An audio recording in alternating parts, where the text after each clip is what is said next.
Hello दोस्तों, आज हम जानेंगे साइंस के बारे में। साइंस क्या होता है, साइंस की शुरुआत कैसे हुई, ये सारी चीज़ें हम जानेंगे। साइंस क्या होता है, ये किस प्रकार होता है, क्या इसके चरण होते हैं, साइंस के बारे में सारी चीज़ें हम जानेंगे। चलिए देखते हैं। पहले तो हम साइंस के बारे में जान लेते हैं। साइंस की परिभाषा क्या होती है, डिफिनीशन क्या होता है। अब जानते हैं साइंस की डिफिनीशन बुक में दिया गया है, किसी भी विषय के सुव्यवस्थित, सुसंगठित, क्रमबद्ध ज्ञान को विज्ञान कहते हैं। लेकिन सुव्यवस्थित, सुसंगठित आखिर है क्या, किस चीज का सुव्यवस्थित है कि सुसंगठित है। अब देखते हैं सुव्यवस्थित किन चीजों का है। यहाँ पे कुछ चीजें दी गई है, जैसे अगर आप साइंस की बात करें तो यहाँ पे दिया गया है जिज्ञासा, निरीक्षण, परीक्षण, निष्कर्ष और अभिलेखन। इन सारी चीज़ों के बारे में हम जानते हैं। जैसे साइंस की डिफिनीशन में कह भी दिया गया है कि किसी विषय के सुव्यवस्थित, किन चीज़ों का सुव्यवस्थित। साइंस के लिए सबसे पहले यह जानना जरूरी है कि साइंस एक सब्जेक्ट होता है, किसी भी सब्जेक्ट के लिए लागू होता है ये। तो किन चीज़ों का सुव्यवस्थित, सुसंगठित, वो है आपके विज्ञान के चरण। विज्ञान के चरणों के बारे में सुव्यवस्थित और सुसंगठन दिया गया है।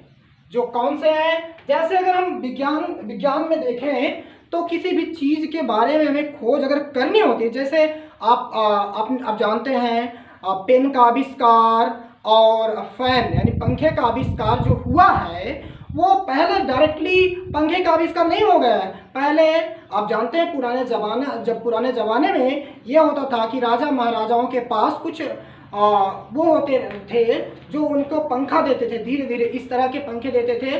तो जब साइंटिस्ट ने इस चीज़ को देखा, अपने दिमाग में अगर उसकी खोज करनी चाहिए तो खोज करने के स्टेप कौन कौन से थे, कैसे खोज हुआ, उन सब सारी बातों के बारे में हम जानते हैं इस चरण से। ये चरण है, जैसे पहला चरण है जिज्ञासा यानी क्यूरियोसिटी। क्या होती क्यूरियोसिटी?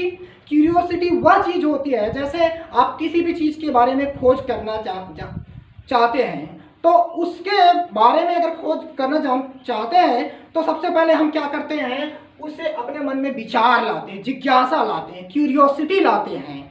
तो अब हमारे मन में अगर विचार आ गया है तो हम जिस चीज़ के बारे में हमें खोज करें, जिस चीज़ की खोज करनी है उसको हम क्या करेंगे, देखेंगे, एकदम अच्छी तरह से ऑब्जर्व करेंगे। वो हमारा स्टेप होता है ऑब्जर्वेशन।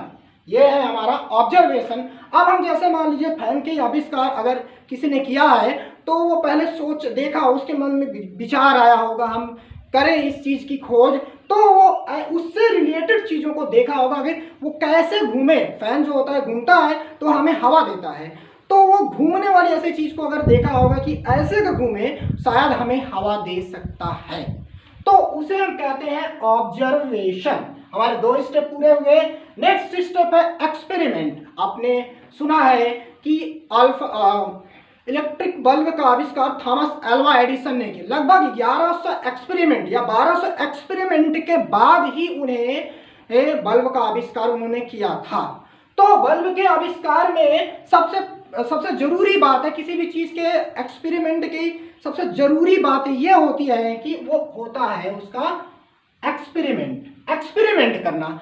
तो लगातार एक एक्सपेरिमेंट से आपका रिजल्ट नहीं आएगा। आपको आपके रिजल्ट के लिए, आपके आविष्कार के लिए, डिस्कवरी के लिए आपको कई बार एक्सपेरिमेंट आपको करना पड़ेगा। जब एक्सपेरिमेंट हो जाता है तो अब क्या होता है, एक्सपेरिमेंट के बाद सारी चीजें क्लियर हो जाती है। आप अगर एक्सपेरिमेंट सही है तब हम करते हैं कंक्लूजन पर। अगर एक्सपेरिमेंट आपका सही होता है तो हम आते हैं कंक्लूजन यानी रिजल्ट पर। अगर एक्सपेरिमेंट सही नहीं होता है तो हम फिर से जिज्ञासा की तरफ चले जाते हैं कि हमारा जिज्ञासा जो हमने सोचा है, दिमाग में क्यूरियोसिटी है, वो सही है, या अगर आपका यहाँ से नहीं सही है तो हम आते हैं फिर से पुनः आपके ऑब्जर्वेशन पे। क्या हमने वो चीज़ें जो हमें खोज करनी है, जो विज्ञान से संबंधित चीज़ें खोज करनी है, उसका हमने ऑब्जर्वेशन सही प्रकार से किया है कि नहीं किया है।